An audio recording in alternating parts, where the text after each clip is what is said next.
console version of Rust has gone off the rails in a positively diabolical way. That's because they've introduced human traffic. No, we'll get into that. I can't say that in the first 30 seconds, otherwise YouTube's not going to be happy. But they've done some crazy things that they have announced in the latest dev blog. So this is the one that talks about the branch coming. It talks about new DLC and a ton of all really cool stuff. So we're going to jump right into it because I don't want to waste anyone's time, but do hit subscribe if you appreciate the channel and want to see me hit 100,000 subscribers because we are on that road. So in the dev blog, they announced new DLC incoming, and I know a lot of you degens really care about that because you make a couple bucks off unemployment and you want to spend it. So we've got Legacy Wood Gate and Wall Pack that's going to be coming, and in addition to that, they've got a Gesture Pack that's going to be coming at the end of the month. So I don't know if it's going to let you flick people off or do that sort of like X thing that they... I'm referencing a way back reference, just ignore that.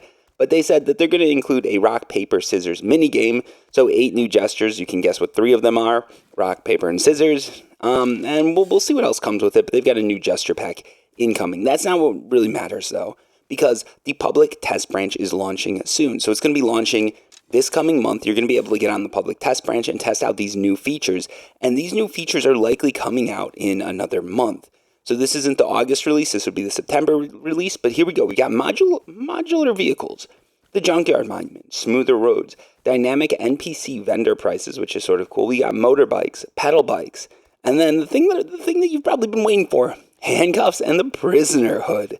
So for those of you who don't know, this is a crazy one. I did not think that they would be allowed to introduce this into the console version of Rust because of how off the rails this gets on PC. So vehicles are cool, like modular vehicles are nice.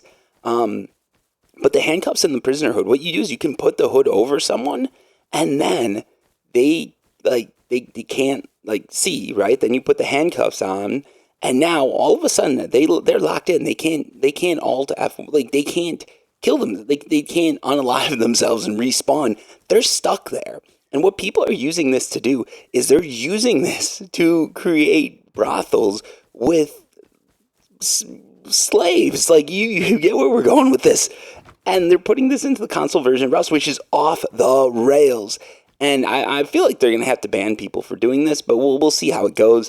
Now let's get into the rest of it, because we're going to play around with this. So stay tuned, make sure you hit subscribe, because we will jump into the public test branch, test out the vehicles, the junkyard, test out the handcuffs, the prisoner hood, motorbikes, and pedal bikes. Honestly, who cares about those? Those sort of suck. But modular vehicles is cool. All that's really cool. You all are going to love it. I guarantee it. It's going to make the maps feel a lot smaller. It's going to make it a lot easier to get into combat, get into fights, run into other people, which is what we are all about here.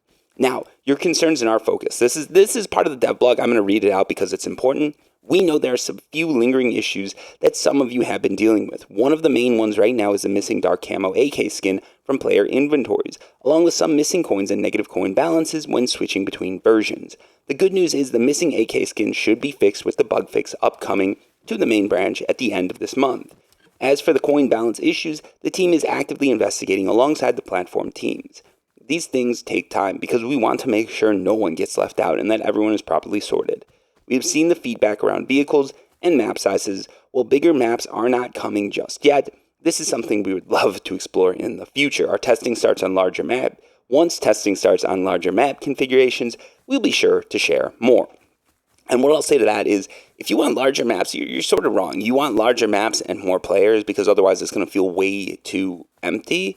And the big thing that I sort of miss about Rust and the world is that everybody ends up just sitting in their base now.